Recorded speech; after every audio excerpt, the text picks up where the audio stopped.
Kining nga oras, hatod ka nato sa Biotrof Herbal Capsules. The Wonder Food Supplement.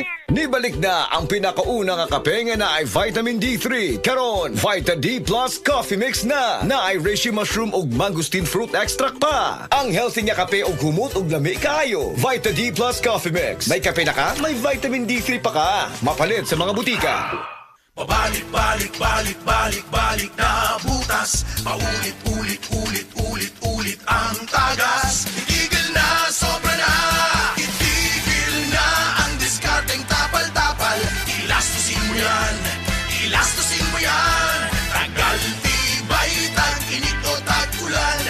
Tibay na tumatagal. Yan ang Pioneer Elastosil.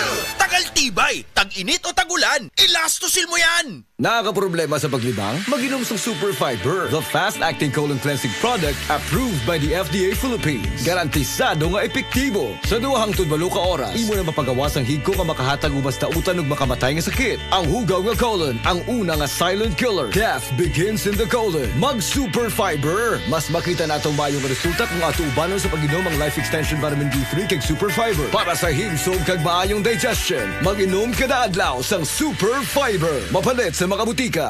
Mga kababayan, ang pagbabakuna ay subok, epektibo at ligtas na proteksyon na ating katawan laban sa mga sakit. Kaya naman, simula sa ika-7 ng Oktubre, sa pagtutulungan ng Department of Health at ng Department of Education, maaari nang makapagbakuna ng libre sa mga pampublikong paaralan. Hindi lang ito para sa ating mga anak, kundi para rin sa karamihan. Sa isang bagong Pilipinas, bawat buhay mahalaga. The original Koi Herbal Capsule. Ako di ay si Malu Tundag, taga Barangay Lorega. So ang tig-inuman yun aning koy kay ang akong mama o ang akong bana. Kay para magud nila mas lagsik sila sa pang-adlaw-adlaw nga pambuhaton. Especially akong mama senior na rin akong bana kay trabaho siya taga-adlaw. Mas nindot ilang pamati kung makainom sila koy. Then at the same time, ang ilahang dugo, maintain ra siya. Dili siya yung ma-high blood niya. Di po siya maka-feel nga mura kay diabetic sila. Kung ano ang iyahang kanang pamati sa koy, mas lagsik yun siya. So di mo sila maintenance pero supplement gid siya para sa maayong panglawas. Wala sila rin namugto ba? Sa may mga pamati na nila? The usual nga bugat ilang lawas sa tungod sa pag-adlaw-adlaw nga kuan din kanang sa katigwango na pud sa mga senior kanang mga bukog-bukog. Mas nindot gud kung makainom sila og koy product. Daghang salamat sa the original Koi Herbal Capsule. The original Koi Herbal Capsule.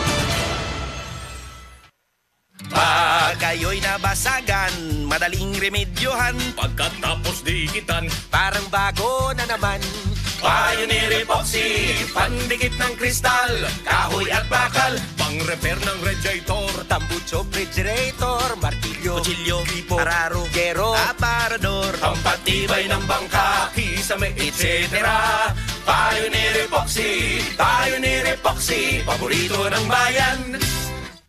Biotrof Herbal Capsule. Napamatud-an ng kasaligan sud sa 25 na katuig. Biotrof Herbal Capsule. Aprobado og epektibo sa pagtabang o pagsanta sa mga nagkadaiyang balatian sama sa diabetes, high blood pressure, kidney problems, arthritis ug uban pa. Biotrof Herbal Capsule. Mapalit sa Majesty Pharmacy, Diding's Pharmacy, GV Butika, Altoras Pharmacy Bohol, Kalos Marketing Ormoc City, Roseville Drug Batulete, Lourdes Pharmacy Osamis City ug sa mga nag-unang butika. Biotrof Herbal Capsule.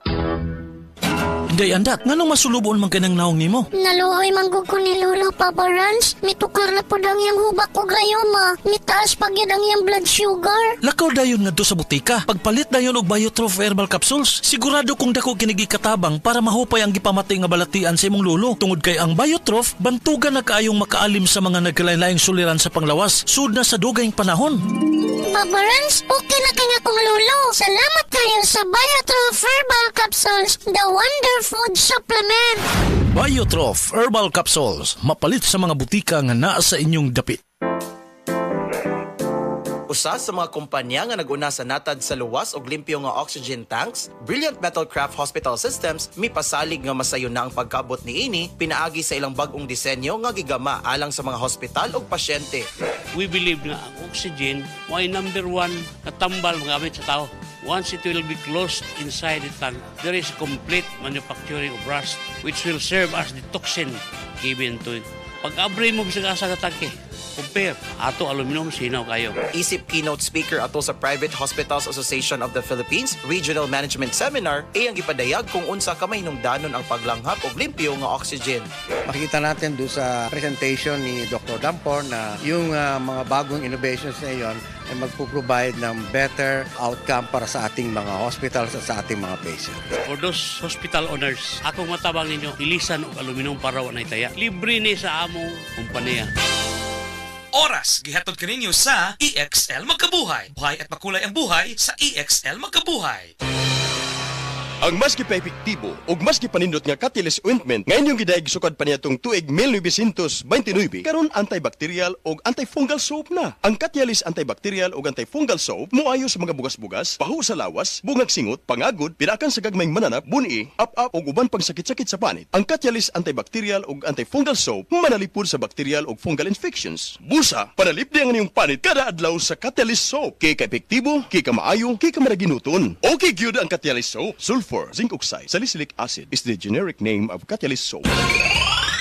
Si Gemma Libahan, diabetic ug nag-insulina. Apan, miubos ang iyang asukar sa dugo tungod sa iyang pag-inom sa Sed Panyawan Coffee Mix. As in, dako yung tabang Sed Panyawan Coffee sa karon kay sige na ko padayon og inom, nagababa na gyud siya. Nibaba siya og 145. Karon gani 143 na lang siya. Gemma Libahan, taga Jensan. Mag-16 ako karong June. Sed Panyawan Coffee Mix produkto gikan sa Sed Marketing Incorporated.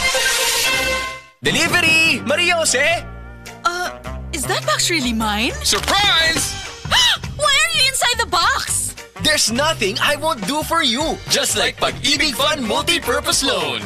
The loan for your business, tuition, personal needs, and more. Borrow up to 90% of your savings. No processing fee and get fast approval. So you should... Apply now for the Pag-ibig Fund MPL via Virtual Pag-ibig! Pag-ibig Fund, solid ka ban! Sa mga workaholic, epektibo ang atong Paragis Bila-Bila Herbal Coffee. Sama na lang ni Roland De La Cruz, nga taga Mati, Davao. Roland De La Cruz, sa Purok Isla, Barangay Central. Porok President. Anong ganahan man kay ka sa kape?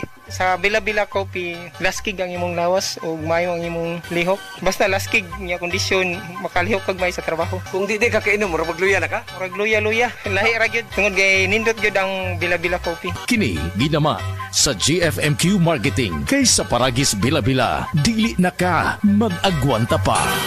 Ako si Radyoman Benzi Tanghian, kining balita hatod kanato sa Paragis Bila-Bila Herbal Capsule na ilhan isip herbal nga kapsula nga makatabang og daghang benepisyo sa kalawasan. Mao kini ang all-in-one nga herbal. Makahatag og kaayuhan sa ato ang mga selula sa lawas, makatarong sa nindot nga flow og limpyuhan ang imuhang dugo nga modagkayday sa ato ang kasing-kasing. Ug karon sa atong balita, nadakpan ang usa ka lalaki sa gilusad nga entrapment operation sa mga sakop sa Criminal Investigation and Detection Group Lapu-Lapu City Field Unit alas 9:58 sa gabi diya sa may barangay Agos, syudad sa Lapu-Lapu. Ang napusasan giila nga si Marvin Gilig Ponce, 20 anyos, residente sa may sitio Bunga, barangay Agos sa syudad sa Lapu-Lapu. Nakuha sa mga personel sa CIDG ang usa ka kalibre sa 9mm nga armas nga walay serial number og ingon man usab ang buy bust money. Sa diha gipangayuan kini og mga papili sa mao nga armas, wala kini gikapakita nga moy hinungdan nga ilang gidakop. Ang CIDG nakadawat og report kalabot sa illegal nga kalihukan sa suspetsado nga mao ang pagpamaligya og paltik nga mga armas. Tungod niini, gipaubos siya sa surveillance hangtod nga ilang nakumpirmar nga tinuod gyud ang impormasyon nga ilang nadawat. Gilusa dayon ang entrapment operation pinasubay sa ilang uplan paglalansag Omega nga mao ang kampanya Batok sa mga loose firearms. Kadtong balita hatod kanato sa Paragis Bila-Bila Herbal Capsule. Alang sa kumpleto nga kombinasyon, gamita lang ang Paragis Bila-Bila Plus Herbal Capsule. Paragis Bila-Bila Herbal Capsule na uban sa pagpangapi sa Paragis Bila-Bila Herbal Coffee ug ang pagpanghaplas sa Paragis Bila-Bila Liniment Oil. Gama sa GFMQ Marketing. Sa Paragis Bila-Bila dili na ka mag-agwanta pa. Sa dugang kasayuran, tawag lang sa 0935-641-0261. Ang Paragis Paragis Bila-Bila mapalit sa Didings Pharmacy sa Manalili Street, Cebu City. Bestway Pharmacy sa Mandawi City. Healthway Pharmacy, JV Butika sa Cebu, Mandawi, Liloan o Osmeña Boulevard. Mapalit usab sa JY Pharmacy sa 32 Osmeña Building, Osmeña Boulevard, Cebu City. Mga kasama, at tangi ang bag-o nga drama nga nag-uluhan, Budbud ug Bibingka, matag alas 8 hangtod sa alas 8:30 sa gabi, Lunes hangtod sa adlaw Sabado. Maminaw ta dinhilang sa DYHP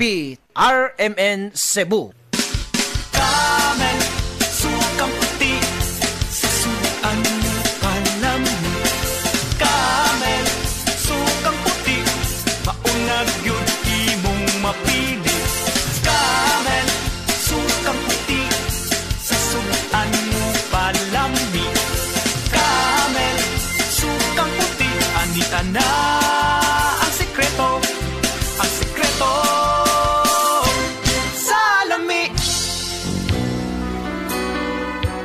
Kini si Ate Pres. Kung ako ang pasultihon, gamit na mo sa said Celebrity Beauty Soap with Kojic Acid. Tungod kay kini adunay mga sangkap nga moisturizer. Kojic Acid, olive oil, goat's milk, and papaya extract. Sigurado nga mohamis, maputi, ug adunay healthy and glowing skin ka, tun ikaw mo gamit sa said Celebrity Kojic Soap. Said Celebrity Beauty Soap, Cotis Gold, Celebrity Artista ka.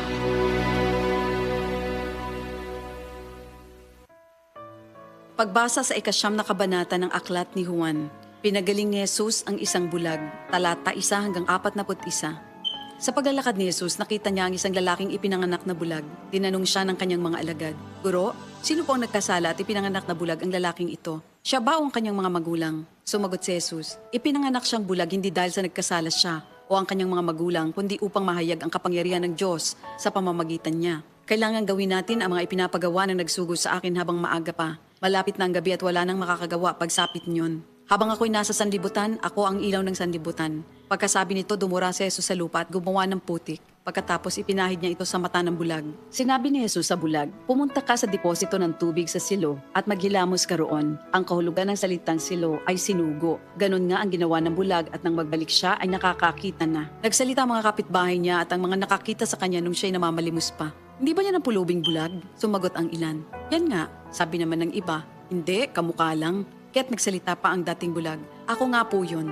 "Paano ka nakakita?" tanong nila. Sumagot siya, "Ang lalaking tinatawag na Jesus ay gumawa ng putik at ipinahid yon sa aking mga mata.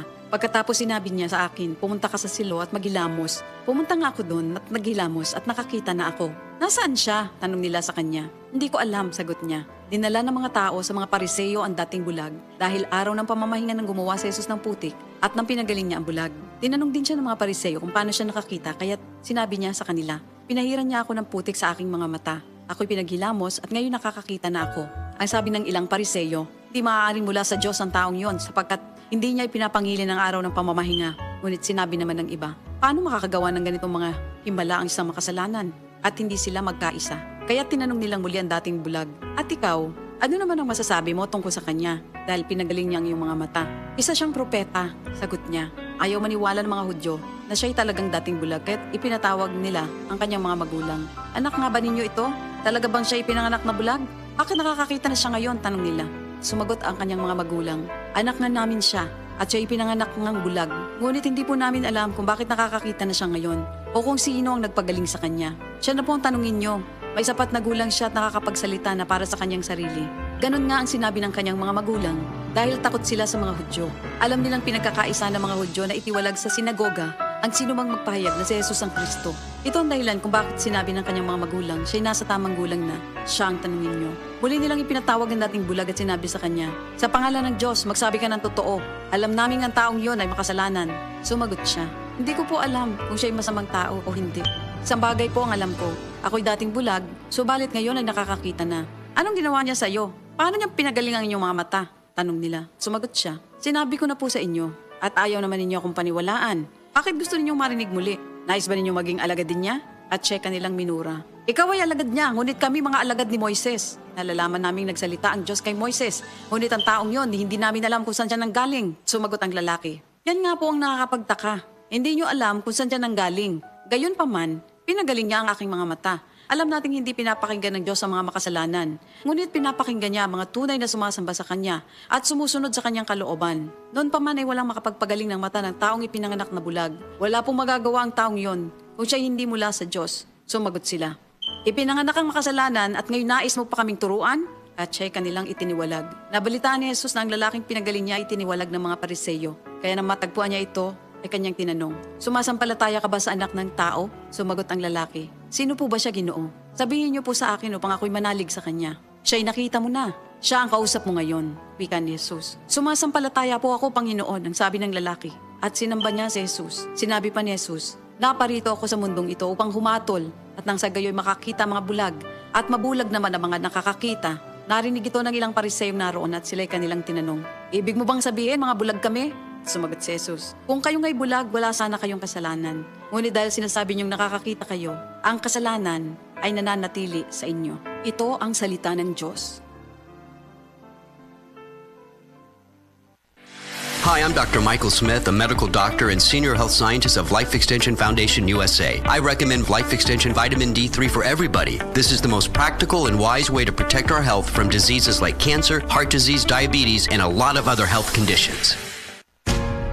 Ayaw si Piata pagpaminaw sa balitang yutahon sa Sieti, ang inyong mga kabukiran, inyong kaugmaon, ang among focus, kaugalingong yuta para sa bukas na masagana. Dinhilang sa balitang yutahon sa Sieti, matag Sabado alas 5 sa hapon hangtod sa alas 5:30 sa hapon, makita usab sa DYHPR Cebu Facebook page. Para sa uban pang updates, i-like, follow ug share ang official DAR Facebook, Instagram ug YouTube accounts nga at DarGovPH Official sa Facebook DAR 7 Central Visayas o sa official DAR website www.dar.gov.ph.com. Hatod ka ninyo sa Department of Agrarian Reform.